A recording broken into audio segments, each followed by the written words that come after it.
AP cabinet సమావేశంలో CM Chandrababu కొన్ని interesting comments చేశారు. లిక్కర్ కేసుపై ఆచితూచి మాట్లాడాలని మంత్రులకు ఆదేశాలు ఇవ్వడం ఇంట్రెస్టింగ్ గా మారింది. ఏపీలో లిక్కర్ కేసు ప్రకంపనలు సృష్టిస్తుంది. లిక్కర్ కేసులో విచారణలో అరెస్టుల వ్యవహారం ఎప్పటికప్పుడు హీట్ పెంచుతుంది. గత ప్రభుత్వ హయాంలో 3,200 కోట్ల అక్రమాలు జరిగాయనే ఆరోపణలతో సిట్ దర్యాప్తు చేస్తుంది.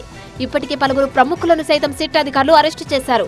నిందితులకు సంబంధించిన ఆస్తులు, భారీ అక్రమ సొమ్మును సీజ్ చేశారు. దీనికి సంబంధించి లోతుగా దర్యాప్తు చేసేందుకు సిట్ అధికారులు ప్రయత్నిస్తున్నారు. అయితే ఈ కేసుకు సంబంధించి మరికొన్ని అరెస్టులు ఖాయమంటున్నారు కూటమి నేతలు. మరో అడుగు ముందుకేసి లిక్కర్ కేసులో బిగ్ బాస్ ఉన్నారని, ఆ బిగ్ బాస్ ను కూడా సిట్ అధికారులు అరెస్టు చేస్తారని కామెంట్స్ చేస్తున్నారు. రేపో మాపో ఆయన అరెస్టు కూడా ఉంటుందని జోరుగా ప్రచారం చేస్తున్నారు. ఈ క్రమంలోనే లిక్కర్ కేసుకు సంబంధించి సీఎం చంద్రబాబు ఆసక్తికర వ్యాఖ్యలు చేశారు. కేబినెట్ సమావేశంలో ఏకంగా మంత్రులకు వార్నింగ్ ఇచ్చారు. లిక్కర్ కేసులో అరెస్టులపై ఎక్కువ మాట్లాడొద్దని మంత్రులకు సూచించారు.